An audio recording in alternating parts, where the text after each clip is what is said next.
नमस्कार, मैं एसपी नंद, समाजवादी चिंतक। गुड़िया उर्फ मनीषा की कहानी एसपी नंद की जुबानी। हाथरस हाथरस हाथरस। कश्मीर से कन्याकुमारी, कोहिमा से जामनगर, अटक से कटक तक, इस देश के 6000 गांवों तक केवल एक ही चर्चा है, वो है मनीषा या हाथरस। दो ही नाम है, गांवों में चर्चा है।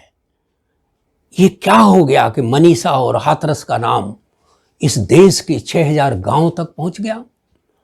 ये वही हाथरस है जिसके रेलवे स्टेशन पर स्वामी विवेकानंद ने रात्रि विश्राम किया था।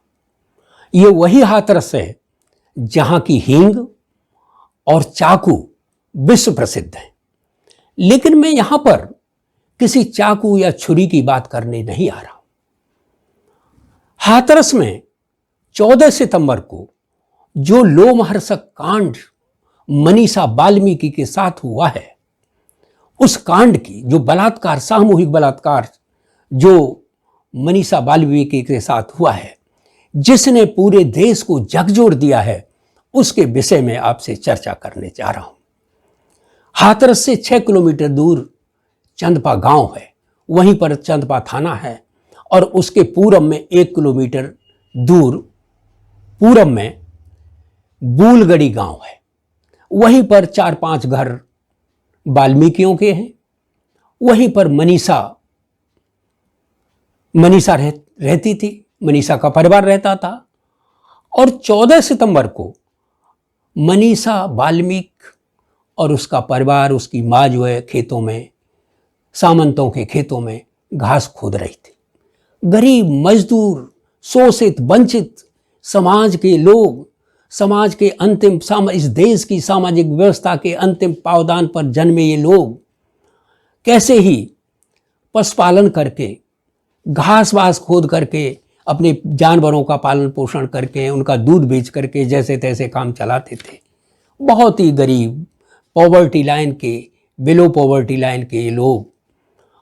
और उस 14 सितंबर को जब मनीषा घास खोद रही थी, बात से थोड़ा सा अलग हुई, तो 4 लोग जो बलात्कारी थे, उन लोगों ने मनीषा को पकड़ लिया, मनीषा के साथ सामूहिक बलात्कार किया।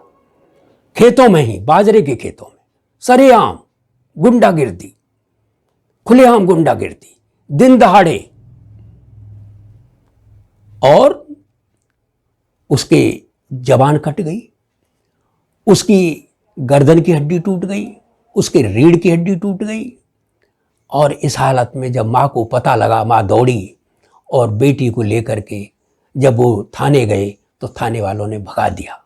थाने में कहा कि भाई, इन लोगों ने कहा कि हमारी बेटी के साथ बलात्कार। अरे बोले, जाइए जाइए। ये भयावह, ये आईना, ये हमको आईना दिखाती है कि देखिए किस तरीके से इस देश में जो शोषित वंचित समाज के जो लोग रह रहे हैं, उनके साथ पुलिस कैसा व्यवहार करती है।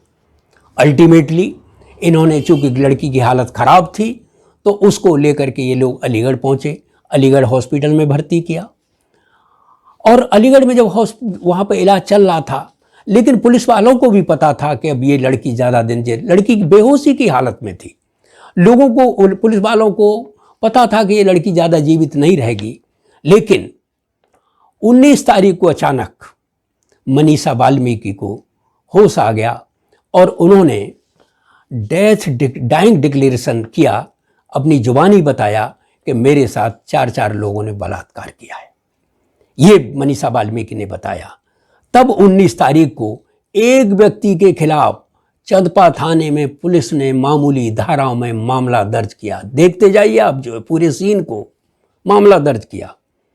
और उसके बाद जब ये चर्चा चारों तरफ होने लगी, सोशल मीडिया के द्वारा, चैनलों के द्वारा, पूरे देश में जब ये चर्चा फैलने लगी, उत्तर प्रदेश के गांवों में फैलने लगी, शहरों में फैलने लगी, तब जाकर के 22 तारीख को बलात्कार का केस पुलिस ने दर्ज किया।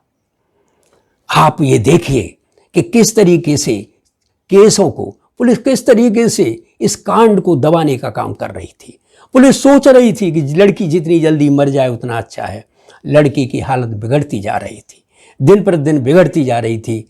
अल्टीमेटली लड़की को 28 तारीख को दिल्ली के सफदरजंग हॉस्पिटल में दाखिल किया गया।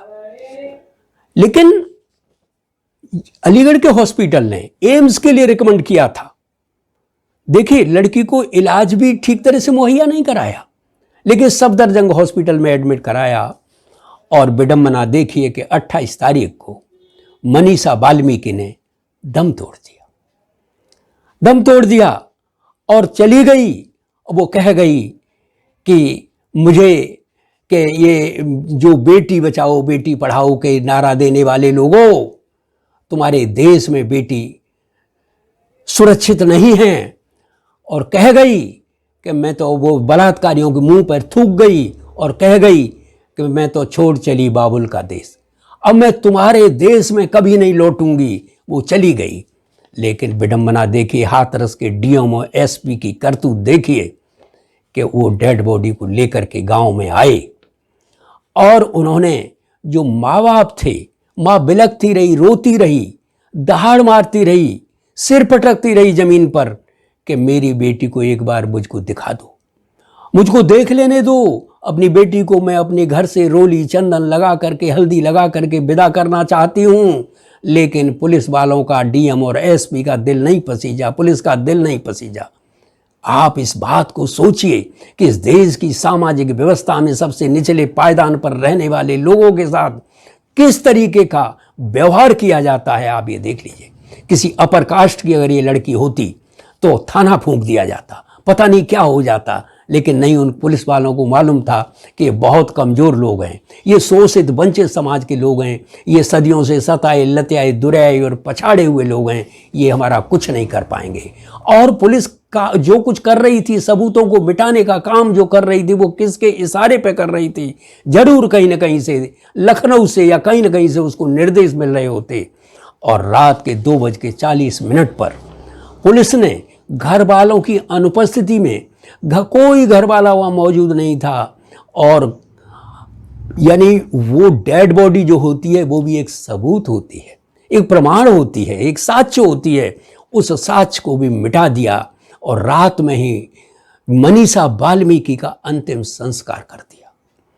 मिट्टी का तेल डाल करके, पेट्रोल डाल करके, कंडों के द्वारा कैसे ही मनीषा को जला दिया गया, घर वालों को कैद कर दिया गया, बंद कर दिया गया, आइसोलेट कर दिया गया। ये इस तरीके की स्थितियां पैदा कर दी गई। पुलिस आखिर किसके निर्देश पर किसको बचाना चाहती थी? किसके पेट में दर्द हो रहा था? किसके लिए साक्ष्य मिटाए जा रहे थे? ये सोचने वाली बात है, ये देखने वाली बात है साथियों। इसीलिए इलाहाबाद हाई कोर्ट की लखनऊ बेंच ने स्वतः संज्ञान लेते हुए ये टिप्पणी की कि मनीषा वाल्मीकि कांड ने हमारी अंतरात्मा को झकझोर दिया है, सारे देश में तहलका। और तो और उस स्थल पर, उस गांव में न तो मीडिया को जाने दिया जा रहा था, न विपक्षी पार्टियों के लोगों को जाने दिया जा रहा था। क्यों? कि उनको पता था, पुलिस वालों को पता था, एसपी को पता था, डीएम को पता था कि ये अगर ये लोग चले गए तो हमारी सारी पोल पट्टी खुल जाएगी। तो पोल पट्टी न खुलें, हम साक्ष्य मिटाते रहें, निरंतर साक्ष्य मिटाते रहें। और वो साक्ष्य मिटाते रहे साथियों। बहुत देर से इन लोगों ने मीडिया को जाने की इजाज़त थी। तो साथियों, इस तरीके से मनीषा वाल्मीकि की लाश को जला दिया गया। यानी ये संविधान में लिखा हुआ है, फंडामेंटल राइट है कि किसी व्यक्ति की मृत्यु संस्कार भी सम्मानजनक तरीके से होना चाहिए। लेकिन मृत्यु सम्मानजनक तरीके से भी उसका नहीं हुआ। उत्तर प्रदेश सरकार ने 3 अक्टूबर को सीबीआई जांच की सिफारिश की। आज 9 तारीख है, लेकिन 9 तारीख तक भी आज तक नोटिफिकेशन जारी नहीं किया है उत्तर प्रदेश सरकार ने। इसका मतलब यह है कि उत्तर प्रदेश सरकार की मंशा योगी सरकार की मंशा स्पष्ट नहीं है, साफ नहीं है ये था, लेकिन अभी तक नोटिफिकेशन जारी नहीं हुआ है। ये इस देश की बहुत बड़ी विडंबना है। क्यों? कि वो वाल्मीकि समाज की है। कहते हैं कि वो हिंदू हिंदू हिंदू हिंदू कहते हैं, वाल्मीकि समाज को हिंदू हिंदू हिंदू कहते हैं। अरे भाई, अगर हिंदू है तो उसके साथ न्याय होना चाहिए था, लेकिन न्याय नहीं हुआ। साथियों, ये बहुत बड़ा कांड है, ये बहुत बड़ी विडंबना है कि एक बेटी के साथ, एक ऐसी बेटी के साथ जो कि जिसका रात्रि में जिसकी डेड बॉडी को जला दिया गया, सारे देश में, सारे मीडिया में, सारे सोशल मीडिया में आज कोहराम मचा हुआ है।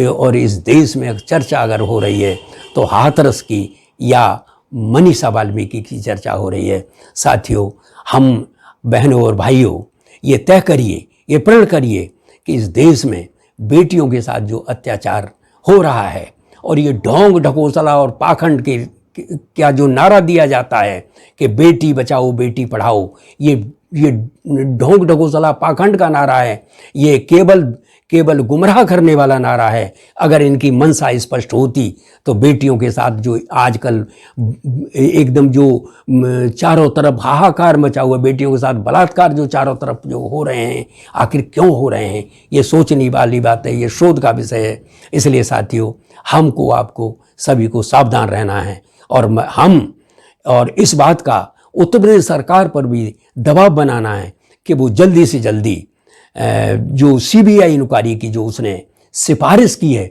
उसको अंजाम जल्दी से जल्दी उसका नोटिफिकेशन जारी करे, जिससे मनीषा वाल्मीकि और मनीषा वाल्मीकि को न्याय मिल सके।